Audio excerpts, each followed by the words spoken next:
the first time Claire Bennett asked me to be her husband.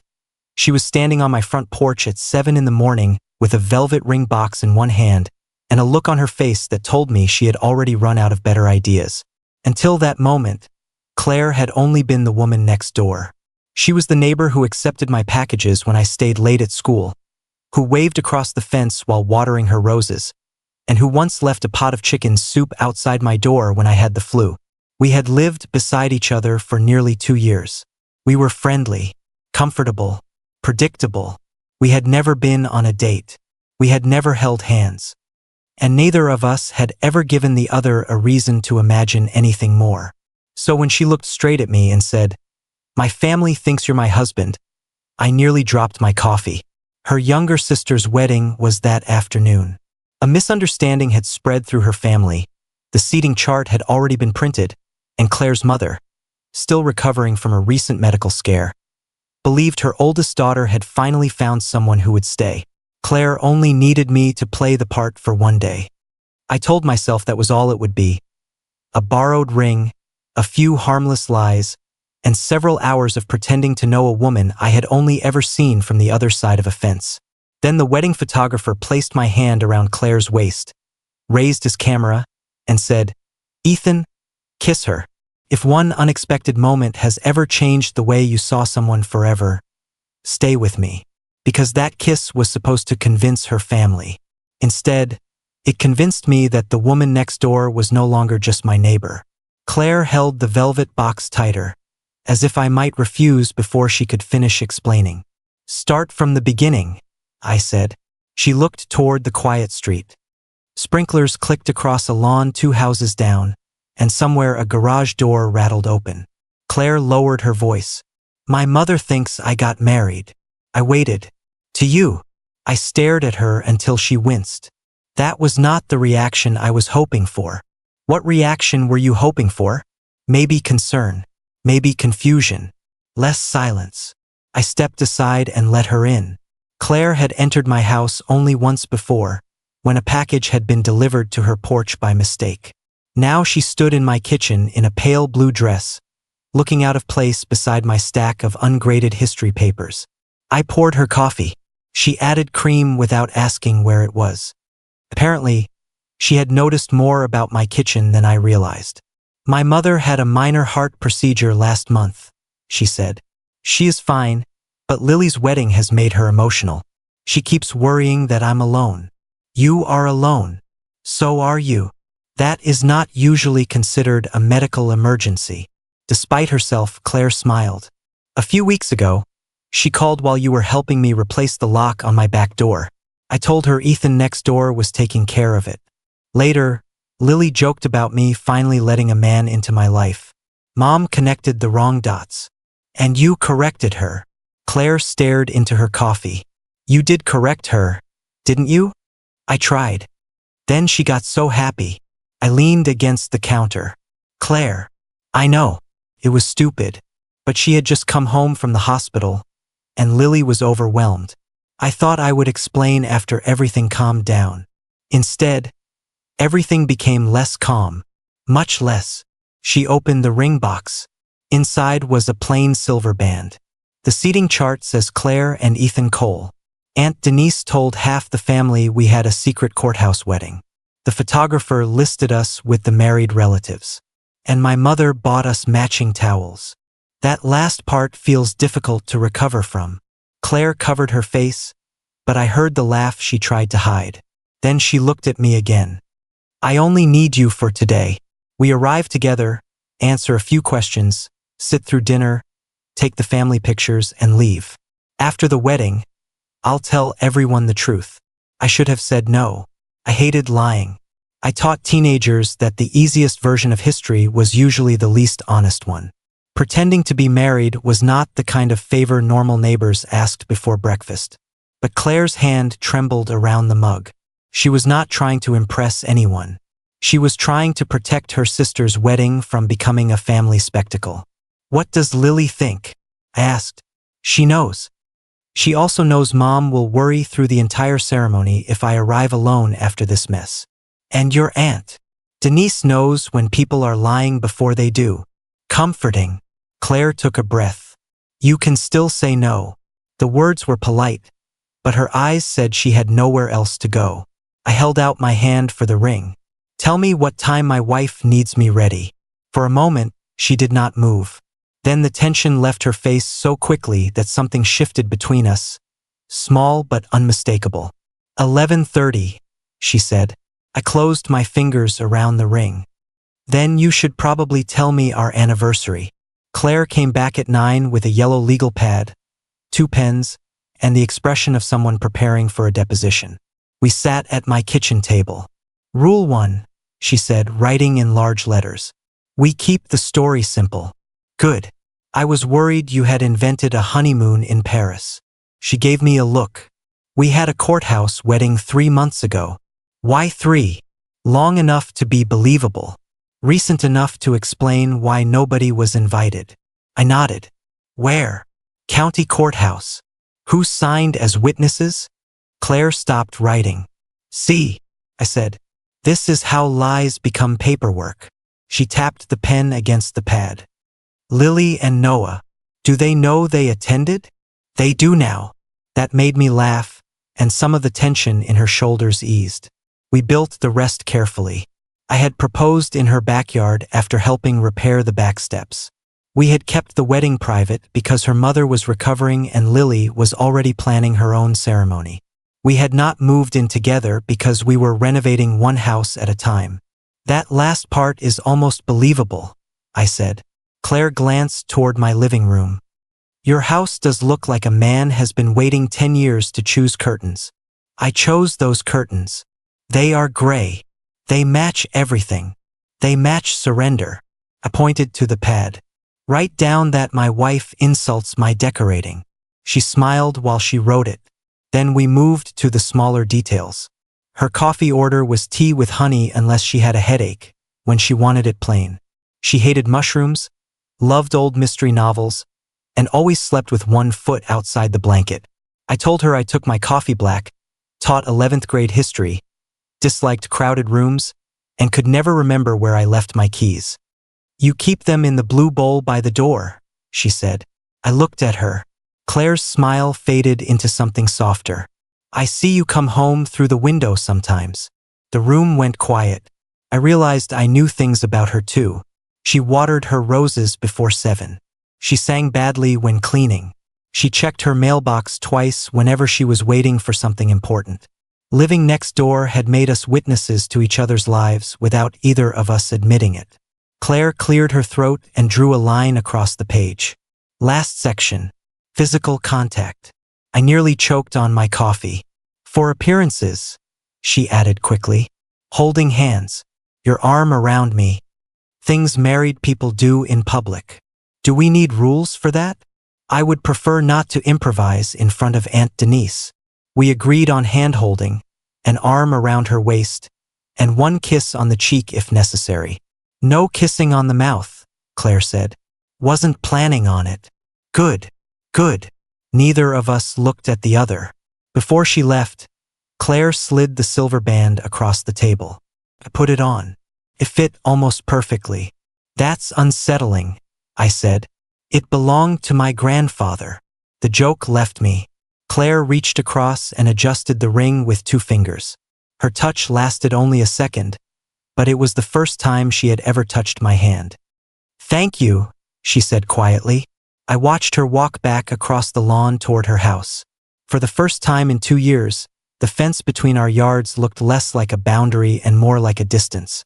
At 11:25, I stood in front of my bedroom mirror wearing a navy suit I had bought for a teacher conference and never expected to use again. The silver band felt heavier than it had at my kitchen table. When I stepped outside, Claire was waiting beside her car. For a second, I forgot every detail we had practiced. She wore a deep green dress, simple and elegant, with her hair pinned loosely at the back. She did not look like the woman I usually saw carrying garden gloves or dragging recycling bins to the curb. She looked nervous.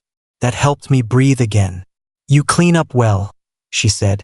So does my wife. Her eyes widened. Then she laughed. We are never going to survive Aunt Denise. The drive to the wedding venue took 40 minutes. Claire reviewed names and relationships while I tried not to notice how close her hand rested to mine on the center console. The ceremony was held at a restored farmhouse surrounded by maple trees and late summer flowers. The moment we arrived, Claire's mother crossed the lawn toward us with tears in her eyes. "There you are." Before I could prepare, Margaret Bennett wrapped both arms around me. Claire looked over her mother's shoulder and mouthed, "I'm sorry." Margaret pulled away and held my face between both hands. "You make sure she eats when she works late." "I try." Claire shot me a warning look. It was the right answer. The next hour became a parade of introductions. Cousins, former neighbors, and one uncle who asked why we had not bought a minivan yet. Claire stayed close. Sometimes she held my hand. Sometimes my palm rested against her waist. Each touch began as part of the performance, but after a while I stopped having to remind myself. Aunt Denise was the only person who did not seem convinced. "So," she said, "what did Claire wear on your first date?" Claire went still. "Old jeans, a red sweater, and mud on one shoe," I answered. Denise lifted an eyebrow. Claire turned toward me. "How would you know that? You were planting roses the first afternoon we had coffee over the fence." "That was not a date." Apparently, I misunderstood. Denise laughed. Claire did too, but the look she gave me stayed longer than necessary. After the ceremony, the photographer called the family together near an old white barn. He moved people by inches, adjusted shoulders, and told everyone to stop squinting. Then he pointed at Claire and me. "Closer." I put my arm around her. "Closer than that. You're married, not waiting for a bus." Claire stepped against me. I felt her breath catch. The photographer raised his camera. "Ethan, put your hand on her waist." I did. "Now look at each other." Claire lifted her eyes to mine. The noise around us seemed to fade. Then the photographer smiled. "Perfect. Now kiss her." Every rule from my kitchen table vanished. I searched Claire's face, giving her time to refuse. Instead, she gave the smallest nod. I leaned in. The kiss was meant to last 1 second. It lasted long enough for me to forget the camera. Her hand tightened against my jacket. Mine held her waist a little more firmly than the picture required. When we pulled apart, the photographer said something about getting the shot. I barely heard him. Claire looked down, her cheeks flushed. Aunt Denise watched us with a slow, knowing smile. On the drive home, Claire sat with both hands folded in her lap. Neither of us mentioned the kiss. Neither of us needed to. The silence between us had already said too much. The next morning, I saw Claire at her mailbox before I had finished my first cup of coffee. She was wearing gray sweatpants and an old college sweatshirt, her hair tied up in a loose knot. It was the version of her I had seen 100 times before. Except nothing about it felt ordinary anymore. She looked up at the sound of my front door. "Morning," she said. "Morning." That was all. 2 years of easy conversation had somehow been reduced to one word each. I walked to my car, pretending to check something in the back seat while she sorted through her mail. When I looked again, she was already heading inside. The rest of the morning, I noticed every sound from next door. Her back door opened at 10. Water ran through the garden hose. A cabinet closed in her kitchen. Around noon, her car started, disappeared for 20 minutes, then returned. None of those sounds were new. What was new was that I kept listening for them. Before the wedding, Claire had been part of the background of my life, as familiar as the maple tree near my driveway or the porch light across the street. I knew when she usually left for work. I knew she watered the roses before hot days. I knew she played old music while cleaning because the sound drifted through her open windows. Now every small sign of her presence seemed to pull my attention toward the wall separating our houses. At 3 that afternoon, my doorbell rang. Claire stood on the porch holding a white bakery box. "Leftover wedding cake," she said. "Lily gave me enough to feed the neighborhood." I thought families guarded wedding cake like classified information. She said, "You earned a piece." I took the box, but Claire did not leave. For a few seconds, we stood there with the open doorway between us. "How is your mother?" I asked. "Happy. Emotional. Completely convinced you are the most patient husband in the state. I did pull out your chair twice. That probably secured your reputation. We both smiled, but the ease did not last. Claire looked down at my left hand. I had taken off her grandfather's ring when I got home, yet a faint pale line remained where it had rested. I should have thanked you properly, she said. You saved the day for Lily. I was glad to help. And I'm sorry about the photographer. There it was. The moment neither of us had mentioned. You don't need to apologize, I said. He put us on the spot. He did. Claire glanced toward her house, then back at me. It was just for the camera. I knew what she wanted from me. A simple agreement. A way to return the kiss to the safe category of things that had happened only because other people were watching. I know, I said. Her shoulders eased, but only slightly. Good, good. She gave me a small smile and stepped off the porch. I watched her cross the lawn and disappear through her front door. Then I closed mine and stood alone in the quiet entryway, holding a box of wedding cake I no longer wanted. The house felt exactly the same as it had the day before. That was the problem. I didn't. The wind started sometime after midnight. By morning, one section of the fence between our yards leaned at an angle, two boards hanging loose and knocking against the post whenever another gust passed through. I was carrying a toolbox outside when Claire opened her back door. She looked at the damage, then at me. I suppose this is your fault, she said. My fault. You said the fence looked tired last summer. I didn't realize it was sensitive. That earned a small laugh, the first easy one between us since the wedding. I'll help, she said. You don't have to. It's half my fence. Legally, probably. Emotionally, definitely. She disappeared into her garage and returned wearing new work gloves. For the next half hour, we worked side by side. I steadied the post while she held a replacement board in place. She accused me of measuring twice and still getting it wrong. I accused her of leaning the board to prove her point. You're holding it crooked, I said. I'm holding it exactly where you told me. Then I gave bad instructions. That sounds more likely. The teasing made the morning feel almost normal again. Almost. A loose strand of hair kept falling across Claire's face. Every time she pushed it back, I remembered how close she had been when the photographer told me to kiss her. I focused on the screws. Claire pressed one hand against the board while I reached for the drill. I hate this, she said. The fence. When something familiar changes overnight. Her tone had shifted. I looked at the gap between the yards, then at her. Are we still talking about the fence? She kept her eyes on the board. Just make sure that side is level. I should have let it go. Instead, I asked, did it change for you? The drill felt heavy in my hand. Claire's fingers tightened against the wood. For a second, I thought she might answer. Then she said, hold the board steady, Ethan. It was not a no. That was enough to keep me quiet. I set the drill against the screw, but the old would split beneath my palm. A jagged edge scraped across the base of my thumb. I pulled back. Claire dropped the board immediately. You're bleeding. It's a scratch. It's a dirty scratch. Before I could argue, she took my wrist and led me across the open space into her yard. On her back porch, she poured water over my hand, then opened a first aid kit from the kitchen. You keep that close, I said.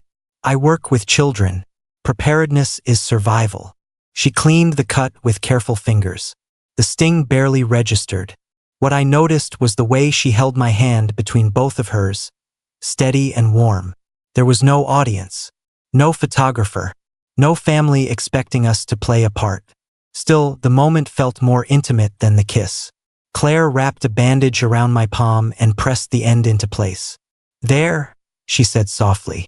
Thank you. She looked up. For one quiet second, neither of us moved. Then she released my hand. We went back outside and secured the post, but left one board off until the wood could be replaced. By late afternoon, Claire stood on her side of the yard and I stood on mine. Between us was a narrow opening where the fence had always been. Neither of us mentioned closing it. Over the next week, the opening in the fence stayed exactly as we had left it. Neither Claire nor I mentioned fixing it. At first, I told myself it was because the replacement board had not arrived. Then the lumberyard called to say it was ready, and I still waited 2 more days before picking it up. The truth was simpler. That narrow space had made it too easy for us to talk. On Tuesday evening, I was trimming the grass when Claire appeared through the opening with 2 glasses of lemonade. "You look overheated," she said. "I'm using a lawn mower, not crossing a desert. You're still taking the lemonade." I did. We sat on the back steps between our houses and watched the shadows stretch across the yards. The conversation began with ordinary things: school schedules, neighborhood construction, whether the maple tree near my driveway was dying. Then Claire asked why I taught history. "My father used to take me to old battlefields," I said. "He liked places that survived the people who built them." "That sounds a little sad." "It is, but it's comforting too. Some things last." She looked toward the unfinished fence. "Some things change." I could not tell whether she meant the boards or us. After that, the evenings began happening without either of us planning them. Claire brought over tomatoes from her garden. I left a bag of potting soil beside her porch. She sat on my steps while I graded essays and read the worst answers aloud. I helped her move a heavy cabinet away from a damp wall. We never called any of it a date. That seemed to make it more dangerous. One Thursday night, a storm knocked out power along our side of the street. I saw Claire's flashlight moving through her kitchen window and went over to check her breaker box. "It's the whole block," I told her after testing it. "So you crossed the yard for nothing." "I crossed the yard to tell you that you're sitting in the dark for the same reason as everyone else." Very reassuring. We lit 2 candles and sat at her kitchen table while rain tapped against the windows. Without electricity, the house felt smaller and quieter. Claire rested her chin on one hand. "Do you ever get tired of living alone?" she asked. "Sometimes." "Only sometimes?" "I'm a history teacher. I know how to make loneliness sound dignified." She smiled, but not for long. "I used to think being alone meant I had done something wrong," she said. "Now I think I just got good at it." The honesty in her voice made me careful. "You don't seem alone lately." Her eyes met mine across the candlelight. "No," she said, "I don't." The power returned with a sudden hum. The refrigerator clicked on. The kitchen lights filled the room so quickly that we both blinked. I stood, though I did not want to. At the back door, Claire touched my sleeve. I don't remember the last time I looked forward to hearing someone knock. My hand tightened around the flashlight. "I've been finding reasons to knock." She smiled then, small and real. When I returned home, I left my porch light on. A minute later, Claire turned hers on too. On Saturday afternoon, I carried the replacement board into the backyard. Claire was sitting on the stone edge of her garden with an envelope in her lap. "You're finally fixing it," she said. "I bought the wood. At some point, I have to prove I'm not using the gap as an excuse to trespass. That would be more convincing if you hadn't crossed through it 3 times this week. Twice. 4 if we count the tomatoes." I set the board against the fence and noticed the corner of a photograph inside the envelope. "What's that?" Claire hesitated, then handed it to me. Lily had sent copies of the wedding pictures. This one showed Claire and me near the white barn, my hand at her waist, her fingers curled against my jacket. The photographer had captured the second after our lips parted. We were not looking at the camera. We were looking at each other. "I almost threw it away," Claire said. "Why didn't you?" "I don't know." She did know. I could hear it in the way her voice softened. I studied the picture. Nothing in our faces looked rehearsed. There was no awkward laughter or relief that the performance was over. We looked like 2 people who had forgotten they were pretending. Claire folded her hands together. "Was it really just for the camera for you?" The safe answer was yes. It would have let us put the board back in place and return to the lives we understood. But I was tired of safe answers. "When it started," I said. "Not after." She looked at me without speaking. "I didn't expect it to follow me home," I continued. "But it did. Every time I hear your door. Every time I see your kitchen light. Every time you walk through that opening. Claire looked down at the photograph. I told myself it was the situation, she said. The dress, the family, everyone watching. Did that work? No. The word was barely louder than the breeze. I stepped closer, but not close enough to touch her. I don't want you to feel cornered. I don't. You left the question unanswered the other day. I know. And now. She stood. For a moment, the unfinished fence was behind her and the new board was beside me, waiting to be installed. Claire crossed the distance between us. This is my answer. She placed one hand against my chest and kissed me. There was no camera, no family, no borrowed ring. This kiss was slower than the first because neither of us needed to prove anything. I touched her waist carefully, and when she leaned closer, the last of my uncertainty disappeared. When we separated, Claire kept her forehead near mine. That definitely wasn't for the camera, I said. She laughed softly, but the sound carried a nervous edge. No. I wanted to ask what happened next. Instead, Claire stepped back. Her eyes moved from me to the photograph, then to the open space in the fence. I need a little time, she said. The hope in my chest tightened. Time for what? To understand why something this good scares me so much. Before I could answer, she went inside. I remained in the yard with the photograph in one hand and the replacement board at my feet. For the first time, I knew the feeling between us was real. I just didn't know whether real would be enough to make her stay. Claire did not knock on my door for the next 3 days. Her porch light still came on every evening. Her car left at the usual time each morning. Once, I saw her through the kitchen window, standing still with a mug in both hands. I told myself I was giving her the time she asked for. By Thursday afternoon, I was carrying groceries from my car when a silver SUV pulled into Claire's driveway. Aunt Denise stepped out and removed a red and white sign from the back seat. For sale. I stopped in the middle of my yard. Denise noticed me but did not wave. She carried the sign to Claire's porch and leaned it against the railing instead of putting it in the ground. That somehow made it worse. Claire came outside a minute later. When she saw me, her expression changed. You're selling the house? She looked at Denise, then back at me. I was going to tell you. When? After I made a decision. The sign makes it look decided. Denise picked up her folder. I'll give you two some privacy. Claire crossed the lawn but stopped at the opening in the fence. My mother's doing better, she said. But she shouldn't be alone as much as she is. I've been thinking about moving closer to her. For how long? A few months. That answer landed harder than the sign. So this started before the wedding. Yes. And you never mentioned it. We were neighbors, Ethan. I didn't think I needed permission to consider selling. You don't. The sharpness in my voice made her look away. I took a breath. But after everything that happened, I thought I deserved to hear it from you before a realtor brought a sign. She's my aunt, not just my realtor. That doesn't change what it means. Claire folded her arms.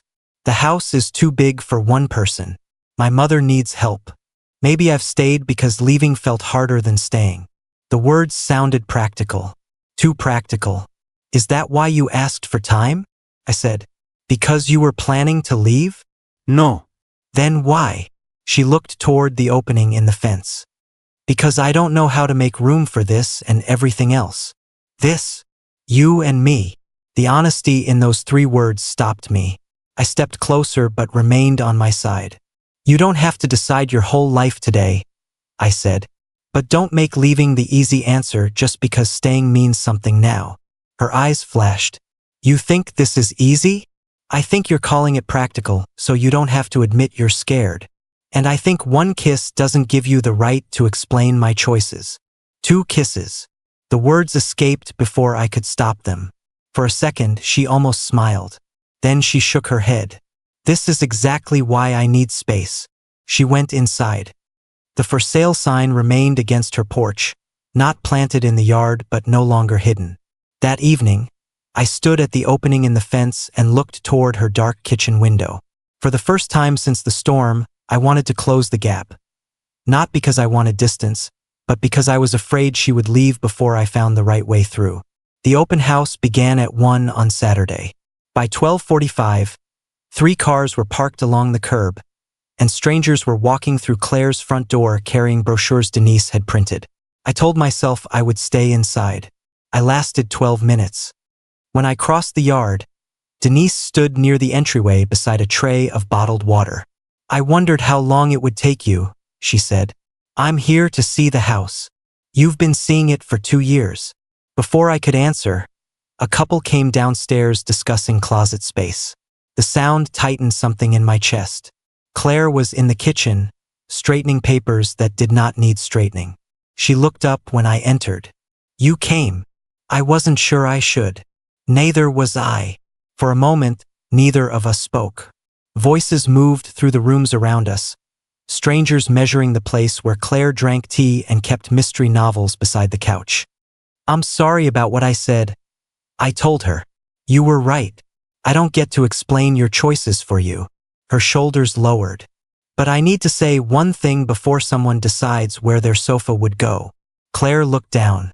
"If you want to move because your mother needs you, or because this house no longer fits your life, I'll respect that." "That sounds like a goodbye." "It might be." Her eyes lifted to mine. "But if you're selling because staying means admitting this matters, I think you'll regret it." She turned toward the window above the sink. From there, we could see the opening in the fence. "I bought this house after my father died," she said. "Mom couldn't stay. Lily had moved away. I told everyone I wanted it, but mostly I didn't know how to let it go. I waited. For years, this place felt like proof that I could handle everything alone. Then you started coming through that fence, and it stopped feeling like a test." The room seemed to quiet. "You were the first thing that made staying feel different," she continued. "That scared me, because wanting you meant I could lose something again." "You could," I said. "So could I." She faced me. "I don't know what happens with my mother. We figure it out. I don't know what happens with us. We figure that out too. But not by pretending there is no us." Claire looked toward the hallway, where another visitor opened a closet. Then she walked out of the kitchen. I followed her to the entryway. Denise was speaking with a young couple when Claire touched her arm. "End it," Claire said. Denise studied her. "The open house? The listing? All of it." Claire drew a breath. "I may sell someday, but I'm not doing it because I'm afraid to stay." Denise nodded and began gathering the papers. Claire turned to me. "I'm still scared," she said. "So am I." This time, she crossed the distance first. She put her arms around me in the middle of the house she had almost left, while strangers quietly looked elsewhere. I held her close and understood that she had not chosen a building over her mother or over change. She had chosen not to run. For now, that was enough. For the next few weeks, Claire and I stopped pretending not to plan our evenings. We had coffee on my porch before work. She crossed through the opening in the fence whenever she wanted to borrow a book or complain about one of my students' essays. I carried groceries for Margaret on Sundays, and Claire joined me for dinner afterward. Nothing about it felt dramatic. That was what made it feel real. Margaret recovered well enough to spend more time at home, and Claire arranged for a neighbor near her mother to check in on the days she could not visit. She did not have to choose between caring for her family and building a life of her own. Lily mailed us a framed copy of the wedding photograph. On the back, she had written, "For the couple who needed a camera to notice what everyone else could see." Claire placed it on her mantel. One Saturday morning, she found me beside the fence with a saw, a level, and several pieces of cedar. "I thought we agreed not to close the opening," she said. "We did." "Then what are you building?" "You'll see." She stayed beside me while I worked. By noon, the loose board and temporary gap had been replaced by a narrow wooden gate. It matched the fence, except for a simple iron latch on Claire's side. She ran her fingers over the smooth cedar. "You made me a door. A gate. Between our houses. That is usually where gates go." She looked at me, trying not to smile. "Why?" I set the screwdriver down. "Because I'm done pretending there should be a wall where all I want is a way through." Her expression softened. That sounds rehearsed. I'm a teacher. I prepare important statements. And was this an important statement? The most important one I've made in this yard. Claire opened the gate, stepped through, and stopped in front of me. We are still going to take this slowly, she said. I know. And we are not moving into the same house next week. I had not packed yet. She laughed, then placed both hands against my chest. But I am done pretending this is temporary. So am I. She kissed me beside the new gate with no camera and no family watching. We did not call it a perfect ending. Claire still worried about her mother. I still brought home stacks of essays and forgot my keys. We disagreed about paint colors, garden tools, and whether gray curtains counted as decorating. But every disagreement ended with one of us crossing the yard instead of retreating behind a closed door. We were not promising a life without uncertainty. From then on, we promised to face it together. That evening, our porch lights came on at almost the same time. Claire left the gate open while we ate dinner at the table in my backyard. The framed wedding photograph rested inside her house, but neither of us needed it anymore. Before the wedding, Claire had been the woman next door. Afterward, she was still next door. The difference was that